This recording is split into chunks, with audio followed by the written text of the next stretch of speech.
Good morning, good afternoon, good evening around the world. My name is Doug Brunke. I'm the founder and CEO of Global Chamber. I will admit that I'm a longtime trader. I've been an exporter with the DuPont Company and Freeport McMoran and other companies and supporting them. And so I've been mainly export driven until the last 5 to 10 years, where I've recognized that the foreign direct investment side is a real key aspect of that. I never really worried about it too much other than, moving, our offices and things like that. And I didn't think of it in the terms of the way we think of it in terms of today. We are going to be talking about that today because we have two experts who know what it's like to do a foreign direct investment into the US, all the different aspects of it. What are the things that you need to be thinking about on the economic side? What are some of the cultural issues? What financially do you need to be considering as you go along? So today on Earth Day, we're going to be talking about landing on the part of Earth that's the United States, and particularly around the upcoming Select USA event. The Globinar today is getting ready to invest in the US and a Select USA preview. And I can't imagine two better people to speak about it. Steve Lanier, he's the president and managing director at American World Services Corporation, and Tom Thorelli, owner and partner at Thorelli and Associates. And both are amazing experts. Both of them are also very transparent, and particularly Tom, very direct. I find his style to be very refreshing. So if you've got a company that you're coming into the US, you've got two experts and they're going to be straight up with you. And so without further ado, how would you guys like to set this up today? How long will you speak? How would you like to take questions? And how would you like to structure it? What's best for you? Yeah, I think I'll go first, and not to be outshone by Mr. Torelli. And I think I'll probably talk for about 20 minutes or so, and then Tom will probably take an hour and a half. And then if there's any time for questions, then we can answer a few questions at the end and try to get it wrapped up before the hour is out. Okay. We've So got that sounds good. Tom, I'm pretty sure you can keep it down below an hour and a half. So let's say, would it be something like maybe 20 minutes each, that kind of a thing? Yeah, absolutely. 20 minutes each. And So, I don't have anybody to bill at the moment, Doug. So what's the point in me talking for an hour and a half? If okay. I could bill somebody, please, sure, I'm ready. Okay. So the important part of that, and I encourage you absolutely to stick to the 20 and maybe even try to be 15, because then that would give us at least more than 5 minutes of Q&A at the end. So without further ado, Steve Lanier, please kick us off, and we look forward to learning more. That sounds great. I'm going to try to share my screen here. That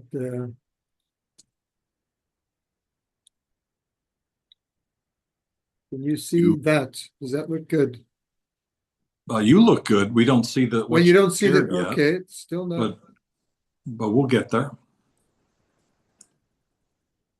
All right. Is that That's that's having progress. Yep. all right? So we see top marketing strategies for the US. Okay, excellent. Beautiful. Great. So Congratulations. good afternoon, good morning, good evening to everyone, and great to be here. As Doug mentioned, I'm Steve Lanier, American World Services. I'm based in Washington. Our main office is in Washington, D.C., and I'm in Washington, D.C. today, although I go between France and Washington, D.C. Very pleased to be here and talk a little bit about expanding, investing in the U.S. Real quickly about our company, we've been in business about 25 years at this point, and we help companies expand to the U.S. We help them do market studies and market research, identifying distributors, identifying acquisition partners, joint venture partners, setting up an office, setting up a warehouse, identifying manufacturing partners in the U.S., all that to help our companies really expand. About a third of our companies are in the U.S., but they want to go to the next level, and maybe two-thirds are new to the U.S. and want to jump in. So that's kind of a quick overview about what we do. And today I'm going to just talk a little bit about Um, the process we go through, trying to take about 25 years of experience and condense it into about 15 or 20 minutes. So here we go. First thing we do is we really try to understand what's going on in the market, whether you're looking to build a factory, whether you're looking to set up a warehouse, set up a sales office, looking for a distributor. We really suggest to understand more about the market because that's going to guide you as you move forward. We want to understand a little bit about what's the growth or the pockets of growth in the market. What are the trends? Who are the competitors? Are the USPs that you have really something that grabs interest in the US? And I say that these questions are not just an academic exercise to say, oh, isn't it nice the market is growing 2.8% in the US? It really can guide and direct you in terms of what you're doing. For example, when you look at the food market, food is growing about 1% a year overall. When you look at functional food, specialty food, these subsectors are growing maybe 8 to 10% a year. So if you can sort of relabel yourself into one of these high growth categories, all of a sudden you're in a very high growth area. We also have a quick case study to kind of illustrate this as well. I love case studies, and people tend to remember the case studies more than sometimes what I say. But we were working with a UK company that was making washer units, and they were very high-tech washer units, top product in Europe. They were in the US. They really wanted to go to the next level. And so we did some market research for them, did a market study, try to understand what's going on. Everyone tended to say the same thing. Really interesting machines, but we wouldn't buy them. We said, okay, if they're really interesting, why wouldn't you buy them? They said, it's quite simple. We don't wash anything. We use plastic, and we're using plastic, and then we throw it out. And so we realized that in the US, these types of washer units in the hospitals were not really used. So we went back and talked to them about kind of re-strategizing in terms of their story, what they're presenting. In Europe, they sold on the functions. You could wave your hand and open up, all these high-tech features. We said in the US, we're really going to have to sell in terms of coming in, saving money, saving the environment, rather than all the features of the product. So it's sort of redirecting the story, the presentation of how they were presenting in the US. And it affected the channel that they were going to look at as well. So we really think whether you're going to, whatever you're looking at doing in terms of investing or expanding, understand the market, look at the trends. It's not just an academic exercise. It's really going to guide you as you move forward in the US. The second thing that we do is we work on with our clients to really develop an Americanized story and pitch. The story is all the unique elements about the company and products in just one package. And we really try to take the USPs and put them in sort of a summary form and that we can present to someone. And then the pitch is just the story in about 15 seconds. What's the pitch? So when you come in, and we say, again, this is very important, whether you're talking to clients, whether you're talking to partners, whether you're talking to investors, we say, start with the pitch, start with what you can. And we say, the important thing is try to get a wow. The wow factor is important to really have a wow when you present that story and pitch. It's important for any market, but especially important in the US. Again, no matter what you're looking to do, is to have that story and pitch ready to go. And we work with our clients to kind of develop that story and pitch, all the unique elements about the company and products. Then, if we've done some research, we've kind of worked on the story and pitch, then we look at the different channels to market. Now, again, the channels to market are important because they're also going to really guide your strategy in terms of, do you need to set up a warehouse? Do you need to have production in the US? Can you identify a distributor? The channel to market is going to guide that as well. So we really have a conversation around typically 4 main channels to market. And I'm going to go through each channel very quickly. And again, I'm happy to have a conversation with someone after the webinar today. If someone wants to talk more in detail about their particular situation, always happy to do that. The first channel, going direct. This is where you really target your end user client directly. And I say there's no channel that is the right channel. Every channel has sort of advantages and disadvantages to it. And we try to work with our clients to kind of look at those advantages and disadvantages, and then usually the best channel will come out as they're talking. And when you go direct, it's the most difficult channel. It's the most challenging channel, but it's a valid channel, especially if sometimes there are no distributors that might be really available, or it could be that the product is very technical, has engineering that you want to talk directly with a client. And in some cases, yeah, I think it's very valid to go direct. And sometimes you might go after certain larger clients going direct, and then other clients you might use a different channel. We just worked with a client in Switzerland that we went partly direct and partly not direct. And we identified some pharma companies directly for them, and very good meetings that we set up. But the pharma company said, look, we really want you to have a presence here. So they realize that if they're going to do this and really move forward, they're going to have an office in the US to take care of the client. So I think if you're looking to go direct, you're probably going to need to have a presence in the US to really have the full potential. It's hard to go direct when you're not in the US. There's a good reason to go direct. If there's a compelling reason to go direct, we think it's interesting to look at that. But eventually, you're probably going to need to have an office and even maybe production in the US to do that. So that's kind of the first channel. Second one is digital marketing, something that we didn't talk about 25 years ago when we talked about investing in the US and identifying and expanding in the US, but very important now, especially if you're doing B2C or you're looking to even support a potential partner like a potential distributor. If you could do some kind of digital marketing, that's important, whether that be through Instagram or some type of search engine optimization, whatever it might be. It's important to look at that. We, in fact, in our company, don't do a lot of digital marketing. I say I'm too old. My thumbs don't work like that. But important to look at, important to have a conversation around digital marketing to look at identifying potential clients, potential partners, and something to have a conversation. And we have very good partners that do that, and we've worked in that space with some of our partners. The other area, multipliers. Multipliers is a channel that one of my favorites because it's often overlooked.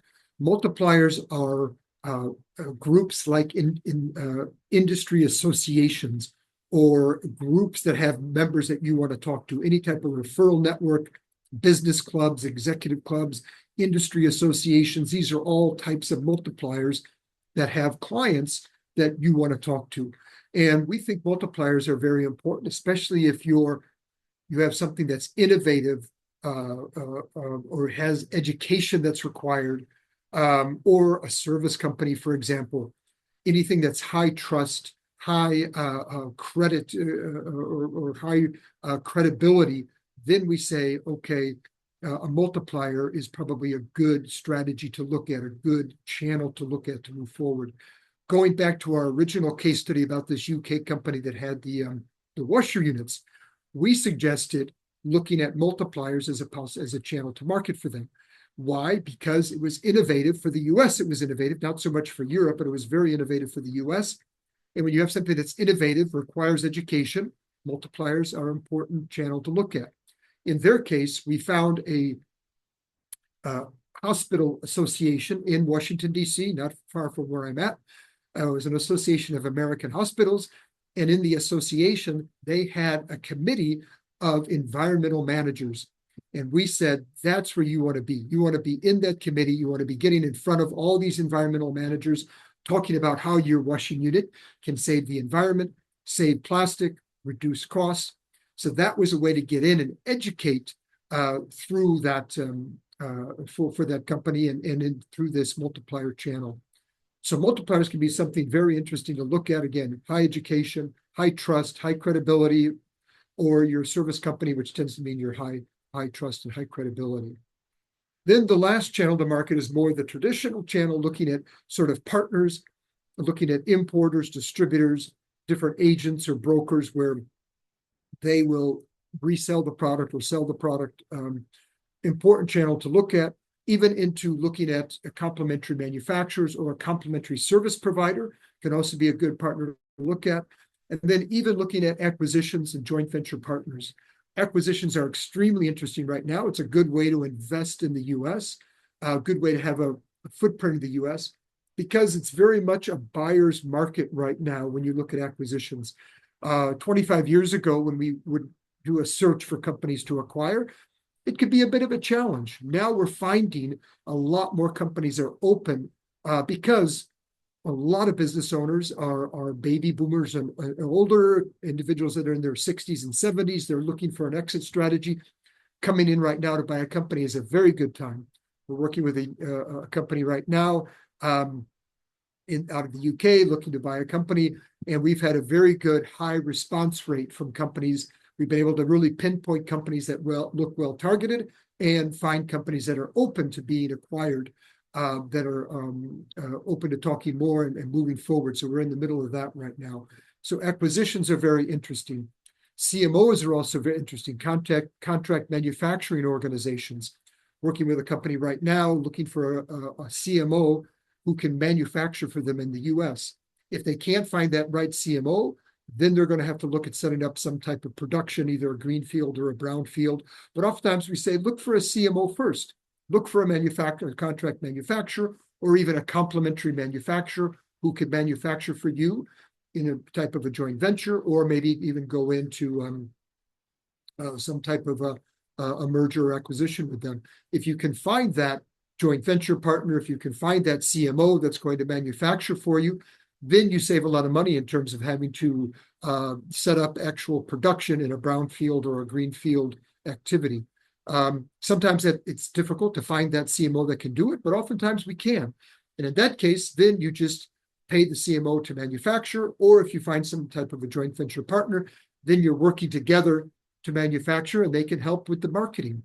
So in that sense, we think first, take a look at acquisitions, take a look at joint ventures, take a look at a CMO. If that really doesn't work out, then we may have to look at a brownfield or greenfield activity to have the manufacturing going on. So our philosophy, as you can see, is sort of go step by step. Look at all the options, have a systematic plan in place to really what you can do. And then if, for example, you can't identify that CMO, can't identify that acquisition, then it may need to be looking at some type of production, which is going to be a higher terms of resources, taking more resources to do that. But you've tried the other options, you've looked at different channels, you've gone through systematic, and you've made the best choice. So that's the quick overview in terms of what we're about. I'm going to stop there. And again, happy to have a conversation with anyone that might want to talk more in detail, have a more detailed conversation about their particular situation. My email is there, and happy to have a call to talk more. And from our experience, I say big opportunity in the US right now, but go systematic, develop a systematic plan to really understand and to have the best potential to have for the US market. So I'm going to stop there. And see if that's stopped. That sounds great. Does anybody have any questions at this stage? And so I encourage everyone to use the chat area. And also, if you have a question, please raise your hand or unmute yourself, and we're happy to take it. While we're waiting for anything on that side of things, Steve, what's your plan for Select USA this year? What's been your experience so far, and what are you planning to do this year? Yeah. I'm not actually going to be there. We have a conflict, but yeah, it's a good event. It's nice because you can meet a lot of players in terms of all the states are there, and so you have a possibility to talk with a lot of different states in terms of what kind of incentives they have, what kind of what's their states are best in terms of sectors, in terms of what they're doing. So it's a great way to have a lot of information in one location. So I think it's something to take a serious look at. It's a way to do market research and kind of gather information about the market. And we even say, a lot of trade shows as well in general are good ways to gather information about the market. Industry-specific trade shows are good to go to. Oftentimes, they're not the best place to find a marketing partner. For example, if you're looking for a distributor, trade shows oftentimes maybe not the best place, but to do market research or to have pre-meetings already lined up. If you have a distributor that you already know, you want to meet them, sometimes a trade show is good to do that. So I think Select USA, great place to gather a lot of information, do some market research, talk to all the states to kind of understand what's going on. It's a good step, but I would say have a systematic plan behind that as well. Fantastic. That's my take. We do have a question from the extraordinary Eduardo Gonzalez, who I'm going to bet has been to Select USA. He's got experience on both sides of the border. And if you ever need to be connected to someone in manufacturing, either in Mexico or the US, and even in Canada, Eduardo is your first stop. Eduardo, good morning. Did you have a comment or question, please? Yes, thank you, Doug. Really appreciate it.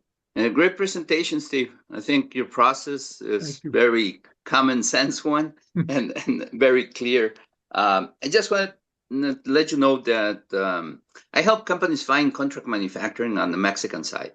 So a lot of the companies that I work for are partnering with Mexican companies. I'm based out of Phoenix. I'm also the executive director for Global Chamber for US and Mexico.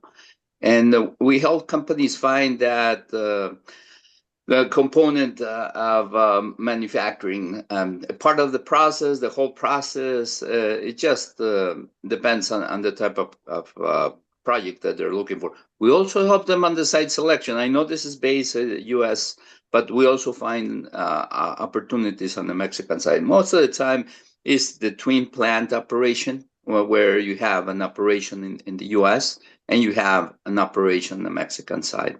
So yeah, just making myself available, put my information in the chat, and maybe Excellent. we can have yeah, I'd like to stay in touch. a call. Yeah. Excellent. Thank you, Steve. Thank you, Doug. Thank you. Any advice for Select USA from you, Eduardo, from your background? How do you maneuver? How do you maneuver the event itself? Yeah, there's a lot of people, different objectives. Most of the time, the people there are trying to sell to sellers. So that's what I find sometimes a little bit difficult, those type of events. But yeah, it's a great event. I agree with Steve. It can give you a benchmark and can give you an idea on the market. And just talking to people, I think that's interesting. There's going to be people from all over the world. Yeah. Sounds good. Let's continue to have the conversation with Tom Thorelli. Tom, what would you like to add? And please feel free to go ahead. Well, I'll be candid. I think that was one of the things you wanted me to be, Doug. And essentially, I've never been to Select USA.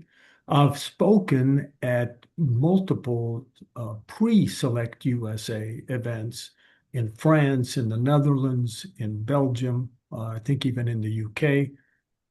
But I have not been one. It's a little bit out of the way. It's just a mass of humanity is my sort of story about it, and distinguishing Torelli and Associates from the other 75 or 100 law firms that are looking for potential clients.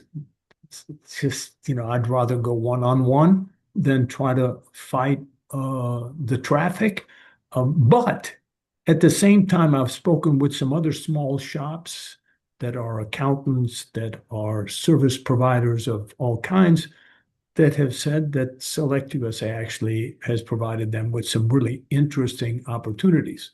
So I'm a little bit more in reflection about the whole thing. The question is, how does one invest one's time and money in promoting one's business? And I've never really gone. I've never gone to Select USA because of this being one of 100 different lawyers. Is there a regional event in Chicago?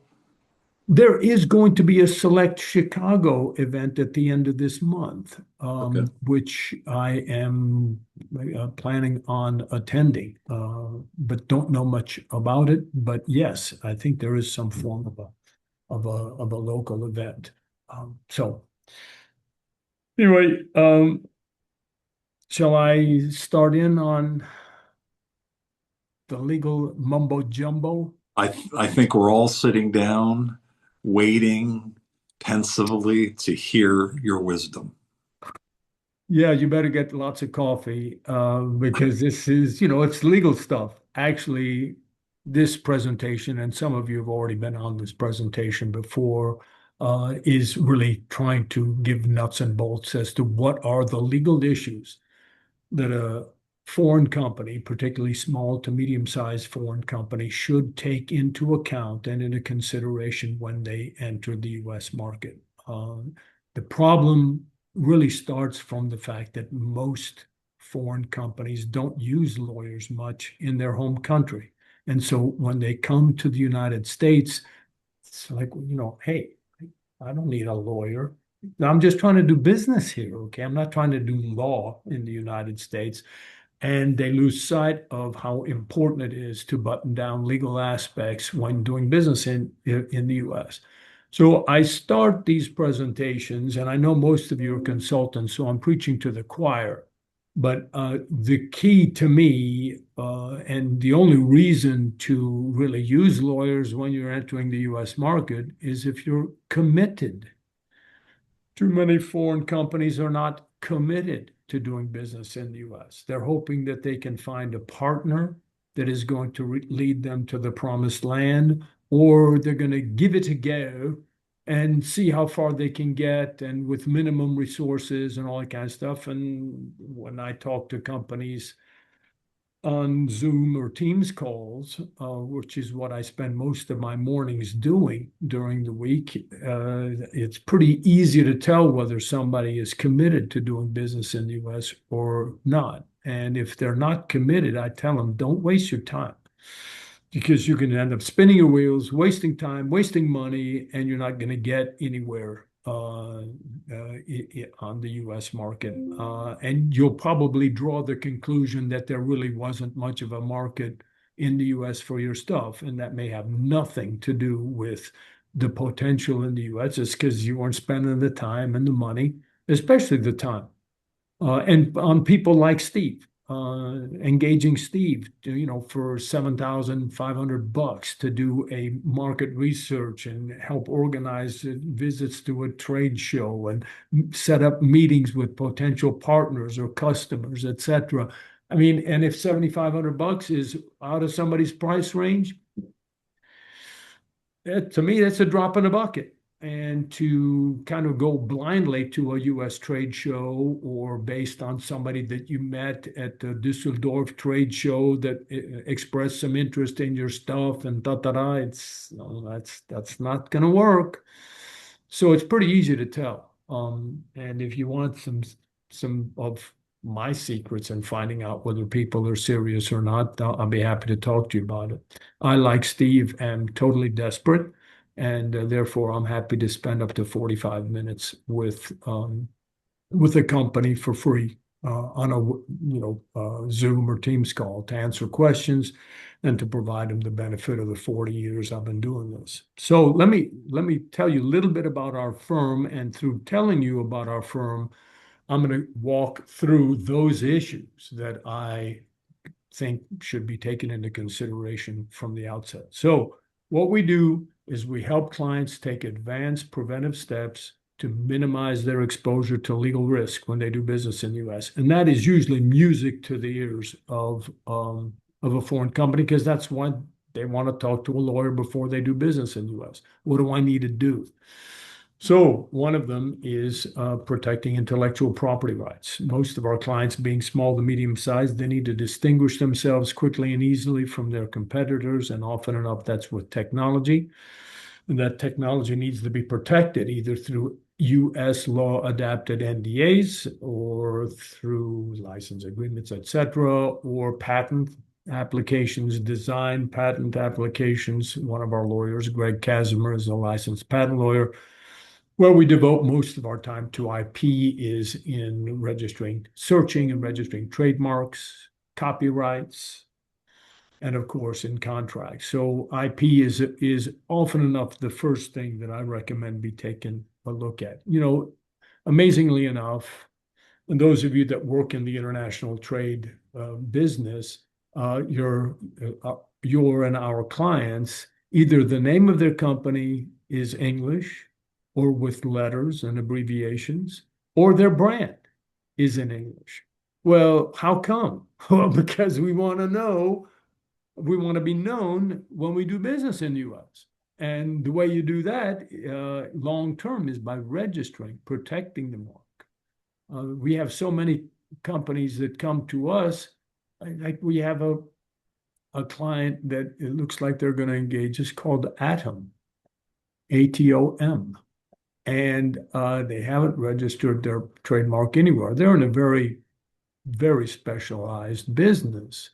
And so it's likely that they would be able to register a trademark if the trademark registration application is specifically limited, et cetera, et cetera. But just starting to use Atom in the US, you're asking for trouble. And especially if somebody in the future ends up coming to knock on your door to express interest in buying your business. If you haven't searched and registered your trademark, their lawyers are going to start snooping around going, well, what else haven't you done that you should have done? And that's going to impact on the sales price of the business.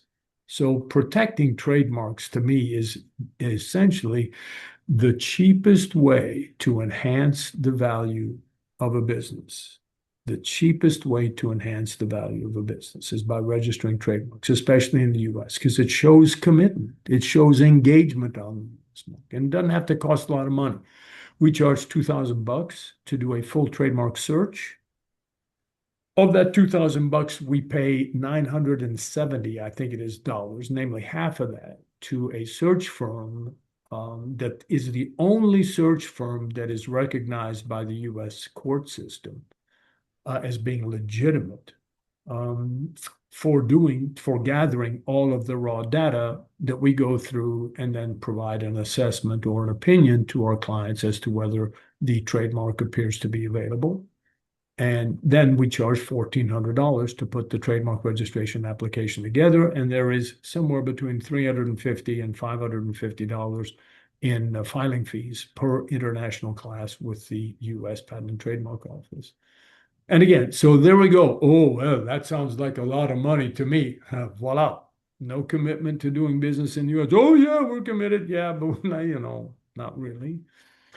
So that's the first area, IP. Second area is contracts, and that's where we spend most of our time, is in protecting our clients' rights in distribution relationships, licensing, agent distribution, reseller, terms of use adaptation, and the NDA, adapting that to the U.S. legal structure, employment agreements, independent contractor agreements, research and development, joint venture agreements, acquisitions. Steve spoke briefly about acquisitions. We are continuously engaged in one or more acquisitions because it's often enough a much less expensive and much faster way of entering the U.S. market if you can find a ready-made distribution channel or a ready-made customers, perhaps even a brand that's been established in the U.S. We're in the process of starting to negotiate a joint venture for a British company in pressure technology. And daggone it, they want to jump into bed right away. And I've recommended to them start the relationship in distribution. With a distribution relationship, get to know your partner in the U.S. first before you jump into bed with them. They've decided they want to jump into bed. And of course, when you enter into joint ventures, the key is to plan for the divorce. Like a prenuptial, that, okay, here's what we're each investing. Here's the commitment we make for future financing. Who does what decisions need to be agreed to, and how do we get out of this relationship if it ain't working? And so, all right, if that's what they want to do, it's going to end up taking more time and being more expensive to structure a joint venture. So I love joint ventures because we make more money at it. But generally, there's something generally, not always, but generally missing in the approach that's being taken, at least by our client. So contracts is the second area. Third, and so people say, well, Tom, we've got our contracts under Swiss law and we're all set and we'll do business in the US using Swiss law and disputes resolved in Zurich or Geneva, and That's not really very enrolling for American partners. It doesn't show a whole lot of commitment to doing business in the US. You'll find a lot of resistance in accepting European or non-US law.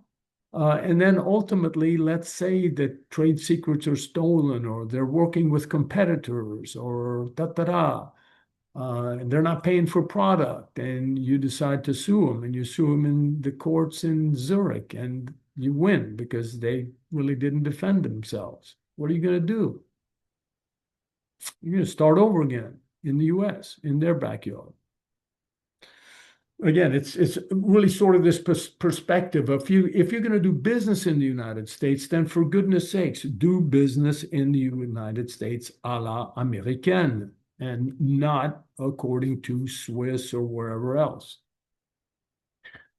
So I see, great, lots of law firms that are promoting their services while I'm giving a speech. And ça c'est impressionnant.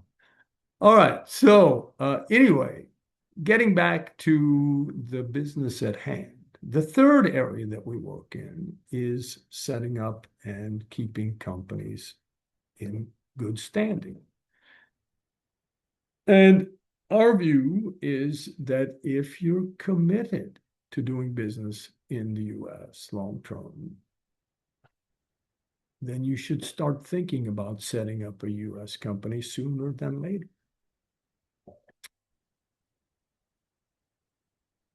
Why is that? Well, because it creates a lot of credibility on the US market. Your US potential partners, customers, employees will all look at you differently if you've got a US company. So that generally makes a major difference. From a liability standpoint, setting up a US company makes a lot of sense. Many of our clients do not make the stuff that they sell. They create it, they design it, and then they subcontract it to third parties to manufacture. Well, there's a point to setting up a US company and having the US company buy the products directly from the subcontractor manufacturer. That way, the foreign client is not directly involved in the transaction, which should provide some form of insulation against liability risk for any production-related defects that might arise relating to the product that may have been sold and used and caused damage in the US. So there are lots of reasons to set up companies. Tax is another one. If you have a stock of products in the US, whoever owns the stock of products normally needs to qualify to do business in the state where the goods are stored.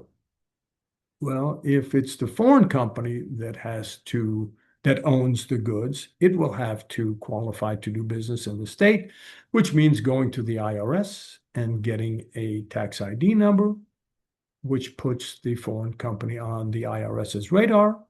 And then that foreign entity would then need to qualify to do business in the state where the assets are kept. When that foreign company wakes up one day and realizes, geez, we ought to set up a US company, then they set up a US company and it has to get a tax ID number from the IRS and it has to qualify in the state where the products are stored. And then the foreign company has to withdraw from doing business in the state that it had qualified to do business in. And it will forever remain on the IRS's radar, which is sort of not a great thing. Accountants would recommend that a protective return be filed even for the foreign company that has assets in the US to show that it is actually not doing business directly in the US, only has a stock of products here, blah, blah, blah, blah, blah. I'm not the accountant or tax guy, so I can't really get too much into that. If you want to employ people, if you want to get insurance in the US, if you want to get a visa to live and work in the United States, all of these things pretty much require setting up a US company. So again, if somebody's serious about doing business in the US, sooner than later, they should start thinking about setting up a US company. Another area we work a lot in that clients should take into account early on is immigration. Namely, is there somebody on the team overseas that one is considering or wants to send to the US to make things happen? That's, of course, a great sign of commitment internally as well as externally. Um, I'd say about 20% of our clients have that in mind early on or decide to within relatively short because things generally don't evolve very quickly in the US unless there are boots on the ground. Again, relying on a partner to make things happen in the US is risky, to say the least. So one of our lawyers and two paralegals devote 100% of their time to business-oriented immigration, whether it be an L1 visa, an E1, an E2, H1B, O, you name it, plus seeking permanent residence visas based on employment. And since when I started the firm 40 years ago, I did everything, including immigration. And amazingly enough, the law has not really changed in those 40 years. The interpretation, the enforcement of the law has changed dramatically. It's subjective. Somebody that has served as a manager or executive overseas for at least a year coming to do the same thing in the US sounds bureaucratic. It sure is not. What's a manager? What's an executive? Show us evidence. How big is that company overseas? What are you doing in the US already? You just set up the US company. It doesn't have any business going on. There's a lot of strategy involved in immigration, and our view is that the very first step in seeking a visa to live and work in the United States is setting up a U.S. company, opening up a bank account, and sending money to that bank account and running 100% of the U.S. business through the U.S. entity. That may or may not be convenient from a tax, accounting, or other financial management standpoint, but from an immigration standpoint, there's absolutely no question that you want to create as much substance in the U.S. company as possible, as quickly as possible, if your intention is to send people to live and work in the U.S. long term. Happy to have a conversation about immigration as well whenever that becomes relevant. The last area, which is an area that is not quite as hot as it used to be, thank goodness, it's called product liability preventive management. Namely, what steps can we take today to reduce the risk of product liability problems in the US? And if somebody does get hurt in the US, then we can show that we've taken active steps to better warn, instruct, etc., and provided a US adapted limited warranty with our goods so that people are well informed as to what our obligations are, etc. First off, having insurance, product liability insurance is crucial. I mean, it's irresponsible largely to do business in the US without product liability insurance that covers the US. And yet that's not really enough. People don't understand that product liability insurance covers normally compensatory damages.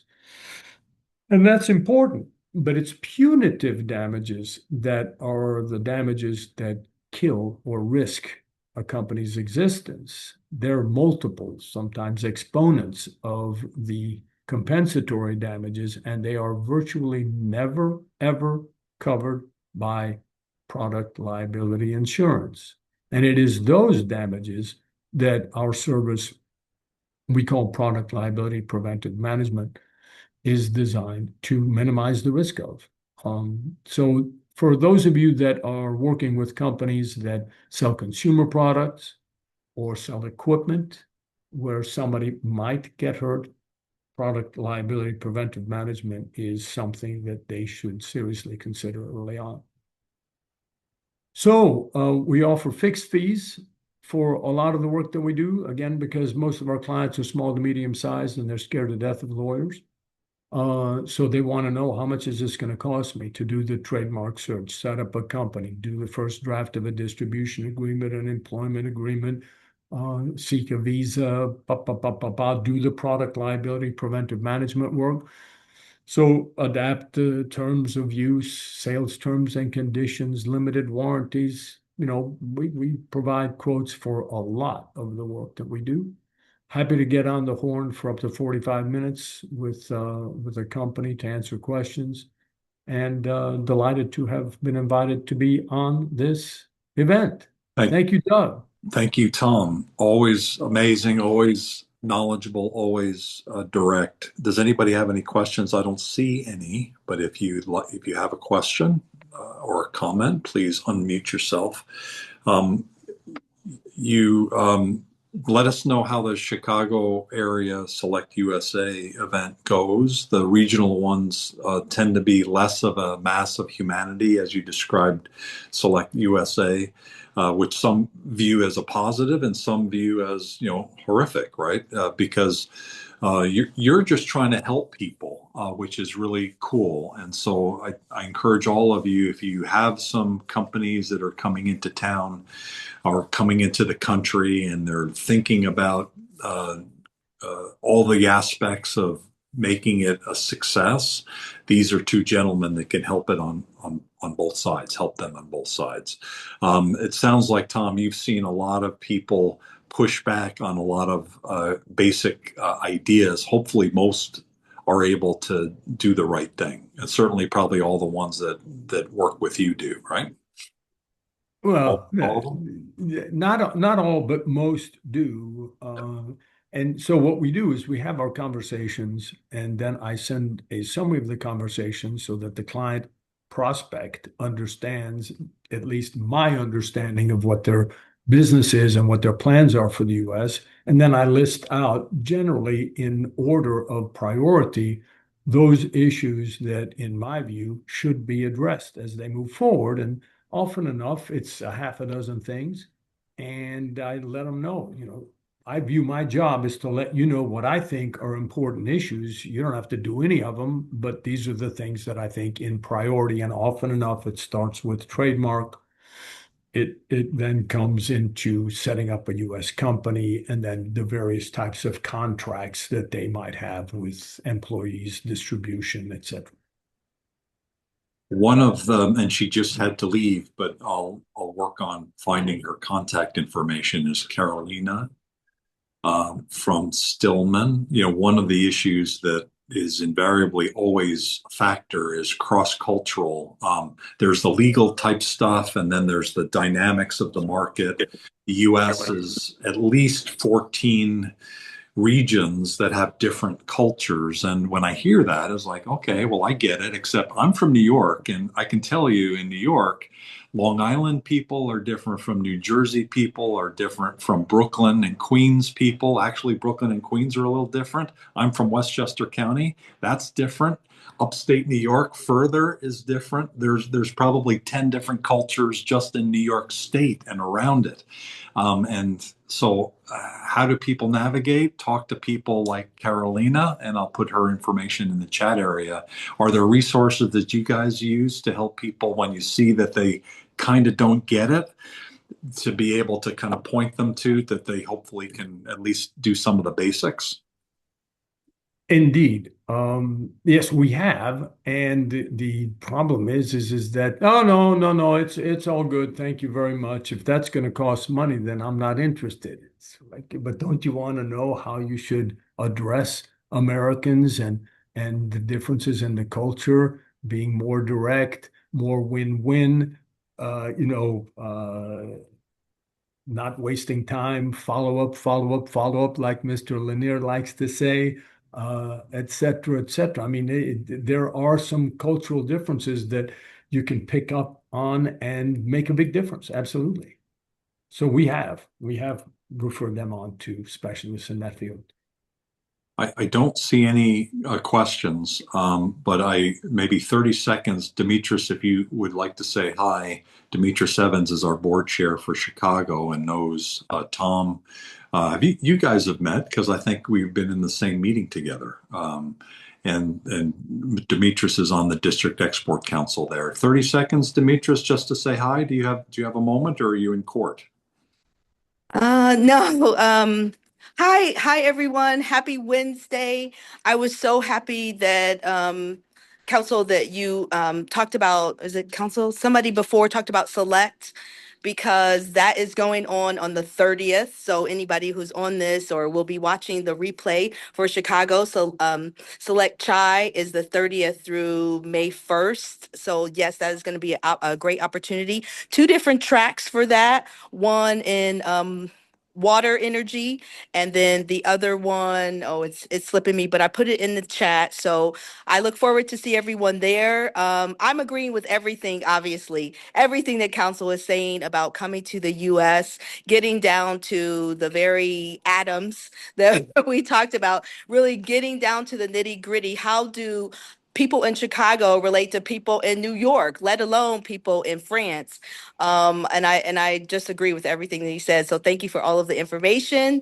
We have a webinar coming up for Global Chamber Chicago on the 28th. So if anyone is interested in the women who are moving markets around the Midwest, please, yeah, sign up.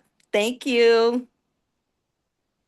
Fantastic. We just have a couple minutes left, and so if you don't mind, Tom and Steve each give 30 to 60-second recap of what we should take away from this conversation. Tom, would you like to go first? What should we take away from your aspects of landing in the U.S.? Since pretty much everybody on the call is a consultant, you don't, I don't want prospects to waste their time. Because they waste their time, they're going to feel like they're wasting their money on me. And I don't want that because they're going to feel bad about Torelli. And they might tell people that Torelli bled them for money and they never got anywhere in the United States. Sure, I'm desperate like everybody else, but it's a positive type of desperate. Namely, business is great today. I don't know what business is going to be in 2 months, maybe even next month. Although we are the 22nd, we should be able to get into May and still be around. But I've had this firm for over 40 years. And one of the things I've learned is make sure people are serious and committed about doing business in the US. Because otherwise, you're going to end up wasting some of your time. You're not going to get paid. And the prospect is going to be disappointed in their relationship with you, and it'll have nothing to do with you. It'll have to do with them and their lack of commitment. So, for example, I didn't used to require retainers when I started working, but for the last 20 years, I require a retainer. And if somebody says we don't pay retainers, okay, then you pay me in advance before I lift a freaking finger for you. And if, oh, no, you don't trust me. Okay, well, all right, then I don't. So, be probing to find out whether a prospect is really interested or not. There are cross-cultural issues that come into play there where you think you understand what they're saying, or they think they can just say something that from your perspective is a commitment and to their perspective it's not. So you've got enough experience to know and been burned probably like I have. So What? you have to be careful. Sure.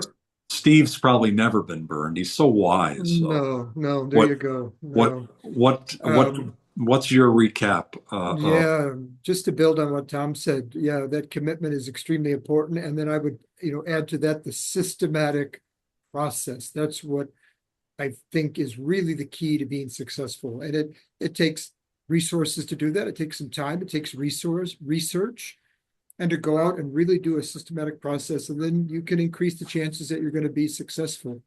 And like Tom, we've seen so many companies say, look, I had, my cousin's friend is going to do something for us in the US, and, we're going to try that. Okay, great.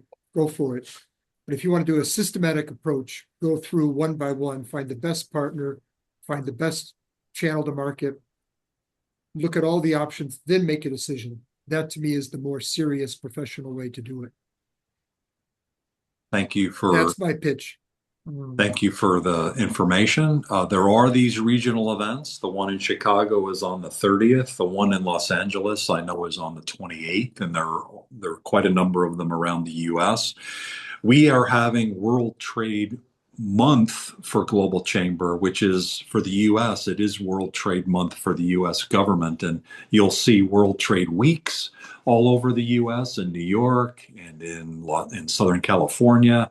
We'll also be participating in those. And what'll be different from with Global Chamber is the rest of the year, every month is World Trade Month. So next month, we are going to focus in on North America, US, Canada, Mexico, and have programming all month, including interaction with Select USA and some of the other groupings that are going on, along with a lot of other World Trade Weeks in New York and LA in particular. And then in June, July, August, all the way through December, every month we're going to have a spotlight on a different region of the world. So watch for that. When everybody else is talking about World Trade Month in May, we will too, but we'll be the ones talking about it June through December too. So watch for more. Gentlemen, you are fantastic. You're very refreshing, very knowledgeable. Thank you for sharing your experience today. Have a great rest of your day. Take care. Thanks for hosting, Doug. Thank you, Steve. Thanks, Thank you everybody. very much. Bye, everybody. Bye Bye. now. Bye-bye.